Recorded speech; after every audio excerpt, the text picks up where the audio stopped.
तर अहिल्यानगर शहरामध्ये दहशत आणि दडपशाही सुरू असल्याचं गुलाबराव पाटील यांनी म्हटलंय। आम्हाला दाबू नका, आम्ही चेंडूसारखे जेवढं दाबणार तेवढं उंच उडी घेणार असं गुलाबराव पाटील यांनी म्हटलंय। माझ्यावर 35 केसेस, आम्ही केसेसला घाबरत नाही असं देखील गुलाबराव पाटलांनी म्हटलं।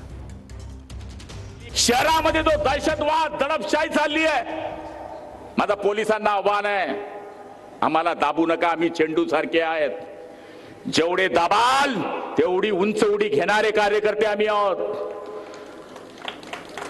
केस बीस आमच्याकरता काय नाही हो, काय नाही।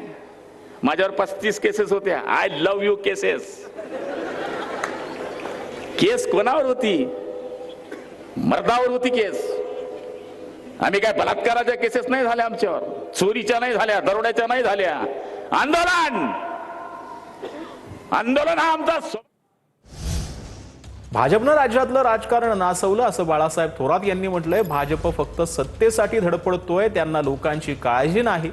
भाजपला धडा शिकवण्याची वेळ आली आहे, बाळासाहेब थोरात यांनी हे वक्तव्य केलं। भारतीय जनता पक्षाने पूर्णपणे या राज्याचं राजकारण नासून टाकलं, ही वस्तुस्थिती।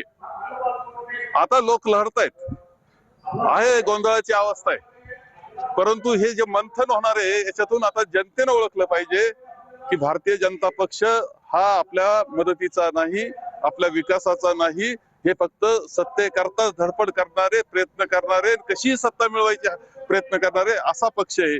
जनतेने त्यांना धडा शिकवण्याची ही वेळ आहे। तर मीरा भाईंदरमध्ये भाजपच्या माजी नगरसेवकांचा शिंदेंच्या शिवसेनेत पक्षप्रवेश पाहायला मिळतोय। मंत्री प्रताप सरनाईक यांच्या उपस्थितीमध्ये हा पक्षप्रवेश पार पडलाय। भाजपच्या माजी नगरसेविका आणि दिशा समिती सदस्य मीना भोईर यांनी भाजपला रामराम ठोकलेला आहे। भाजपला नाही तर नरेंद्र मेहतांच्या जाचाला आणि एकाधिकारशाहीला कंटाळून पक्ष सोडल्याचं मीना भोईर यांनी म्हटलेलं आहे।